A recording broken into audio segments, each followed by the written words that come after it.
গাছ থেকে যখন আম পাড়ছিল তখন গাছ থেকে ধপাস করে পড়ে এই আমটা ফেটে যায় এবং এই ফাটা আমটা দেখে আমি লোভ সামলাতে পারিনি।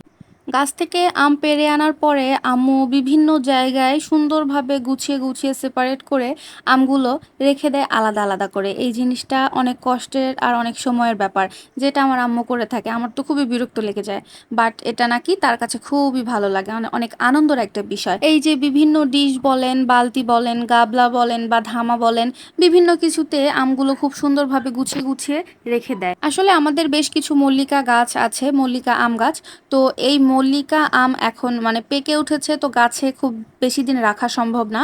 তাই গ্রাম থেকে ঢাকায় ভাইয়া ভাবির বাসায় আমগুলো পাঠানোর জন্য আজকে এই মুহূর্তে আম পাড়া হচ্ছে। আর যেহেতু গাছগুলো অনেক উঁচু উঁচু, তাই হচ্ছে হাত দিয়ে বা ঠুসি দিয়ে আমগুলো সবসময় পাড়া হয় না, একজনকে গাছে উঠিয়ে দিতেই হয়। তো আমরা একটা মেয়েকে গাছে উঠিয়ে দিয়েছি, ওই সচরাচর আমাদের সবসময় আমগুলো পেড়ে দিয়ে থাকে। আরও যে গাছগুলো আছে ওই গাছগুলো হচ্ছে বিক্রি করে দেওয়া হয়, কারণ সব আম গাছগুলো যদি রাখা হয় এত আম আবার আমরা খেতেও পারবো না, শেষে নষ্ট হবে। তাই বেশিরভাগ বাগানগুলো বিক্রি করে দেওয়া হয়। আমের বলেন, কাঁঠালের বলেন, লিচু গাছের বলেন, এগুলো সব আসলে বিক্রি করেই দেওয়া হয় আমাদের বেশিরভাগ গাছগুলো।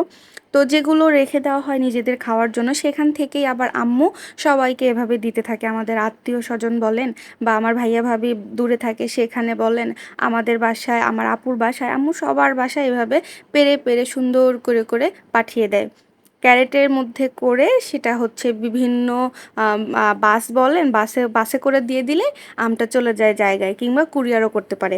কুরিয়ারে দিলে হয় কি, আমগুলো একটু লেন্দি প্রসেস হয়, 2-3 দিন সময় লেগে যায়। আর মনে করেন আমাদের এরিয়া থেকে যদি কোনো বাসে হেল্পারের সাথে আলাপ আলোচনা করে যদি তুলে দেওয়া হয়, সেই ক্ষেত্রে দেখা যায় খুব সুন্দরভাবে এক রাতের মধ্যেই আমগুলো জায়গায় জায়গায় পৌঁছে যাচ্ছে। তো ওই যে বললাম না যে একটা আম টপাস করে পড়ে ফেটে গিয়েছিল, তো সেই আমটা আমি এখন খাচ্ছি আর এত মজা, মানে একদম গাছ পাকা আম, বুঝতেই পারছেন কী রকম মজা। তো সেটাই আসলে খাচ্ছিলাম আর মজা নিচ্ছিলাম। আর এইখানে মল্লিকাম কিন্তু এই কাঁচা অবস্থায় একটু টক থাকে, একটু না বেশ ভালো পরিমাণে টক থাকে। এখনও টক লাগছিল, নিচের দিকে খাচ্ছিলাম তখন টক লাগছিল, আর আমের যে ওপরের সাইডটা ওইখানে মিষ্টি লাগছিল। তো আমি নিচে না খেয়ে ওপরে খাচ্ছিলাম আগে। আর আম্মু বলছিল যে দেখি আমাকে একটু দিস, যেহেতু একদমই গাছ পাকা আম, ফাটা ফাটা। তো বললাম আমি এত বড় আম খেতেও পারবো না, একটু টক টক আছে, তোমার জন্য রেখে দিব, তুমিও খেও। আগে আমি একটু খেয়ে দেখে নিই। তো আমি আবার এটা খেয়েই বাজারে যাব, তাই জন্য আর কি রেডি হচ্ছিলাম। রেডি হতে হতে দেখি যে আমটা পড়ে গেছে, তো আগে রেডি হওয়া বাদ দিয়ে এসে আগে আমটা খেতে বসে গেছি। তো যাই হোক, ফাইনালি কিন্তু আমি আমটা খাচ্ছি আর খুবই মজা লাগছিল। আপনারাও নিশ্চয়ই এরকম গাছ পাকা আম খেতে অবশ্যই ভালো লাগে, আর এটা ভালো লাগারই জিনিস।